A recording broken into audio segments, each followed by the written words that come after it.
जय बाबा की मित्रों, क्या हाल चाल। मस्त बढ़िया बढ़िया होने चाहिए। अभी बात करने वाले हैं डर पार्ट 2 की।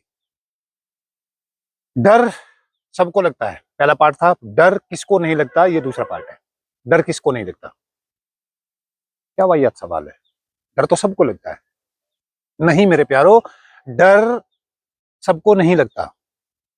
डर से आगे अगर जाना है, डर पे आपको फतेह हासिल करनी है, डर को अपने दिमाग से निकालना है, अपनी जिंदगी से निकालना है, तो सुनो, डर किसको नहीं लगता। डर उनको नहीं लगता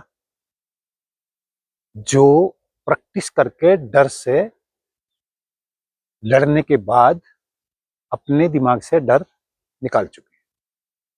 एग्जाम्पल के तौर पे आपने देखा होगा, हमारे फोर्स के जवान 10,000 फीट से भी ज्यादा की ऊंचाई से, देखा है आपने, एक पैरासूट के भरोसे जंप कर जाते हैं अपने हेलीकॉप्टर से। उनको डर नहीं लगता। अगर उनको डर लगेगा तो वो ये काम नहीं करेंगे। उनको ट्रेंड किया जाता है, उनके दिमाग से डर निकाल दिया जाता है, वो नहीं डरते। ऐसे बहुत सारे लोग हैं। मिसाल के तौर पे अगर पर्वत कोई चढ़ रहा है, हिमालय पर्वत की अगर बात करें, तो वो भी इंसान है। इतनी हाइट पे जाना जहां पे सांस लेना भी मुश्किल है, अगर वो डरेंगे तो वो कभी नहीं जा पाएंगे। एवरेस्ट फतेह करना कोई बच्चों का खेल नहीं है। अगर वो डरेंगे, हाइट से डरेंगे, उनको पता है कि बेटा वहां पे ऑक्सीजन भी ना के बराबर है, उसके बाद भी कहां है डर। ठीक है, वो समझदार हैं, फतेह हासिल कर ली है। अगर आपके घर में छोटा बच्चा है, आप उसको उठाइए, हवा में उछाल दीजिए, नीचे आएगा, आपने पकड़ लिया, बहुत सारे बच्चे आपको खिलखिलाते नजर आएंगे, हंसते नजर आएंगे। आप करके देखिए। डर कुछ है ही नहीं, मन का वहम है। जिन लोगों ने डर पे फतेह कर लिया, चाहे वो बच्चा है, चाहे वो बूढ़ा है, चाहे वो जवान है, वो नहीं डरेगा। डरेगा कौन? जिसके मन में ये है कि हाँ, डर नाम की कोई चीज है। वो बच्चा क्यों नहीं डरता? वो फोर्स का जवान क्यों नहीं डरता? वो एवरेस्ट फतेह करने वाली महिलाएं, वो एवरेस्ट फतेह करने वाले नौजवान, वो एवरेस्ट फतेह करने वाले बुजुर्ग आदमी भी क्यों नहीं डरे? क्योंकि उन्हें पता है डर कुछ है ही नहीं। एग्जाम के नाम पे डर आ जाता है कि अभी इतने हार्ड क्वेश्चन हैं पिछले साल, अभी उससे हार्ड आने वाले हैं। क्यों भाई? पिछले साल क्या एग्जाम नहीं हुए? क्या बच्चों ने एग्जाम क्लियर नहीं किए? डरना किस चीज का है? आप सीखिए उनसे, कैसे किया था, आप तैयारी कीजिए। जितना आप डर रहे हैं, अगर उसमें तैयारी आप जोड़ दें किसी भी क्षेत्र में, तो डर नाम की कोई चीज है ही नहीं दुनिया में।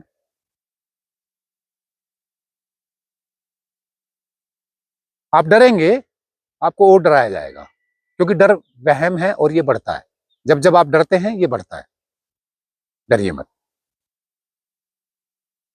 एग्जाम की बात हुई थी, एक मित्र का मैसेज आया था कि एग्जाम के लिए आप वीडियो बना दीजिए। अब एग्जाम के लिए वीडियो प्रॉपर बन चुकी है। छोटा सा जिक्र एग्जाम का इसमें भी मैं अगर करूं, तो मेरा मानना है कि एग्जाम, परीक्षा हम हर वक्त दे रहे हैं। कोई ऐसा समय नहीं है जब हमारे पेपर ना चल रहे हो, हम एग्जाम ना दे रहे हो। ठीक है, परिणाम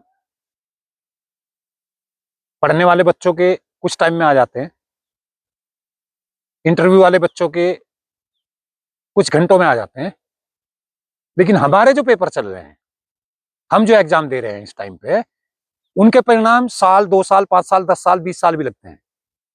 ऐसा नहीं है कि आप जिस हाल में जी रहे हो, आपके एग्जाम नहीं चल रहे हैं, आपके पेपर नहीं चल रहे हैं। अब बात आती है कामयाब कैसे होंगे। अगर बच्चे पढ़ने वाले हैं तो डिपेंड करता है कि पूरी साल क्या किया उन बच्चों ने, क्या तैयारी रही है, कितना वर्क उन्होंने किया है, कितना पढ़ाई पे ध्यान दिया है। वो पढ़े हैं तो 100% वो कामयाब होंगे, क्योंकि आपके द्वारा किया गया कोई भी काम आपको आउटपुट देता ही देता है। आप 100% श्योर हैं कि हाँ एग्जाम है, कोई टेंशन नहीं है, हम तैयार हैं। आपको डर है, एग्जाम आ गए हैं, पूरी साल मौज मस्ती की है, अब क्या करेंगे।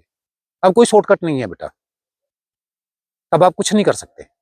आपको जितना है उतना आप कीजिए, लेकिन एक बात हमेशा ध्यान रखिए, ठीक है उम्र है मौज मस्ती की, आपने की, कोई दिक्कत नहीं है, परिणाम चाहिए, सफल होना है, तो घबराइए मत, स्ट्रेस मत लीजिए। टेंशन किसी भी समस्या का समाधान नहीं है। इस साल नंबर कम आए हैं, कोई दिक्कत नहीं है, पास हो गए, नेक्स्ट टाइम और ज्यादा मेहनत कीजिए, अच्छे नंबर आएंगे। मैं कहता हूं कि इस साल आप कामयाब नहीं हो पाए, सफल नहीं हो पाए, एग्जाम में फेल हो, कोई दिक्कत नहीं है। स्वीकार कीजिए कि हाँ हमने गलती की है, हमें ये गलती नहीं दोहरानी। प्रयास किया था पूरा, लेकिन फिर भी हम फेल हो गए। ऐसे भी बच्चे हैं, पढ़ने के बाद, अच्छे तरीके से तैयारी करने के बाद भी फेल हो जाते हैं। लेकिन यहीं पे सारी बातें खत्म नहीं हो जाती। जीवन बहुत प्यारी चीज है। जिस भी क्षेत्र में आप तैयारी करेंगे, लगातार तैयारी करेंगे, बिना टेंशन के तैयारी करेंगे, रट्टा मार तैयारी ना करके समझ के तैयारी करेंगे, तो आप सफल हो जाएंगे, ये पक्की बात है। तो इसलिए किसी भी तरीके की टेंशन मत लीजिए आप, मस्ती से जिए, जितना भी जिए मस्ती से जिए। ये कोई साधारण बात नहीं है कि हम इंसान हैं और हमारे पास में वो सारी पावर है जो और किसी प्राणी के पास नहीं है। बस समझने की जरूरत है कि हम अपने आप को कितना समझ रहे हैं, हम अपनी पावर को कितना समझ रहे हैं, हम अपनी पावर का, अपनी समझ का कितना सही तरीके से इस्तेमाल कर रहे हैं। जब आप सही शब्दों का सही समय पे इस्तेमाल करते हैं, अपने मन पर नियंत्रण करने के बाद जब आप किसी भी चीज की कल्पना करते हैं, उस पर काम करते हैं, तो वो काम होता है। आपने ये सारे काम किए हैं,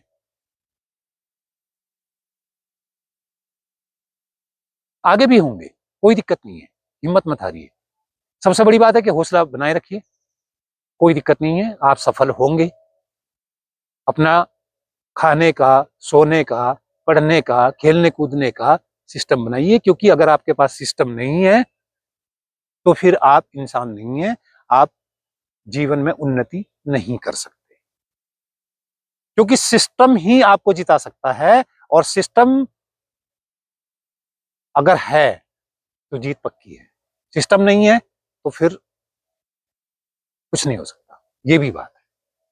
इसलिए मस्त रहें, स्वस्थ रहें, ध्यान रखें अपना। जय बाबा जी।